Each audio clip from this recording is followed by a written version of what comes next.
আসসালামু আলাইকুম ফ্রেন্ডস, অ্যাডুজেট শিক্ষায় আপনাদেরকে স্বাগতম। আপনারা সবাই কেমন আছেন? আশা করি সবাই ভালো আছেন। বরাবরের মতো আপনাদের সাথে আছি আমি সাইফুল ইসলাম। চলে এসেছি নতুন একটি ভিডিও নিয়ে। আজকে আমরা জানবো আপনি দৌলতপুর থেকে পোড়াদহ যেতে কোন কোন ট্রেন রয়েছে, সেই ট্রেনগুলা ছাড়ার নতুন সময়সূচি, বন্ধের দিন এবং গিয়ে পৌঁছতে কতক্ষণ সময় লাগবে বিস্তারিত। তো আমি যদি আপনাদেরকে ট্রেনের সময়সূচিগুলো বলে দেই, আপনি দৌলতপুর থেকে পোড়াদহ যেতে প্রথমেই যে ট্রেনটি রয়েছে সেটি হচ্ছে রকেট। রকেট ট্রেনটি দৌলতপুর থেকে ছাড়বে সকাল 9টা 45 মিনিটে এবং এটি পোড়াদহ গিয়ে পৌঁছবে দুপুর 2টা 30 মিনিটে। এই ট্রেনটির কোনো অফ ডে নেই। এরপরে রয়েছে মহানন্দা। মহানন্দা ট্রেনটি দৌলতপুর থেকে ছাড়বে সকাল 11টা 18 মিনিটে এবং এটি পোড়াদহ গিয়ে পৌঁছবে দুপুর 3টা 47 মিনিটে।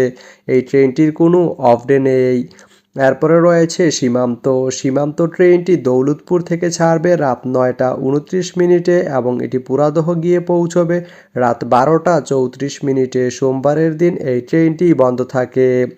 এরপরে রয়েছে সুন্দরবন। সুন্দরবন ট্রেনটি দৌলতপুর থেকে ছাড়বে রাত 9টা 59 মিনিটে এবং এটি পোড়াদহ গিয়ে পৌঁছবে রাত 12টা 58 মিনিটে। মঙ্গলবারের দিন এই ট্রেনটি বন্ধ থাকে। এরপরে রয়েছে নকশিকাথা। নকশিকাথা ট্রেনটি দৌলতপুর থেকে ছাড়বে রাত 11টা 25 মিনিটে এবং এটি পোড়াদহ গিয়ে পৌঁছবে রাত 3টা 26 মিনিটে। এই ট্রেনটির কোনো অফ ডে নেই। তো আপনি দৌলতপুর থেকে পোড়াদহ যেতে এই 5টি ট্রেনের যে কোনো একটি ট্রেন ব্যবহার করতে পারেন। তো ভিডিওটি কেমন লাগলো অবশ্যই কমেন্ট করে জানাবেন। আর ভিডিওটি যদি ভালো লেগে থাকে বা আপনার কোনো উপকারে এসে থাকে তাহলে ভিডিওতে একটা লাইক করে দিবেন, কারণ আপনার একটা লাইক আমাকে অনেক ইন্সপায়ার করে নতুন নতুন আরও ভিডিও বানাতে। তো ধন্যবাদ সবাইকে ভিডিওটি এতক্ষণ ধৈর্য ধরে দেখার জন্য। ভালো থাকবেন, সুস্থ থাকবেন, অ্যাডুজেট শিক্ষার সঙ্গেই থাকবেন।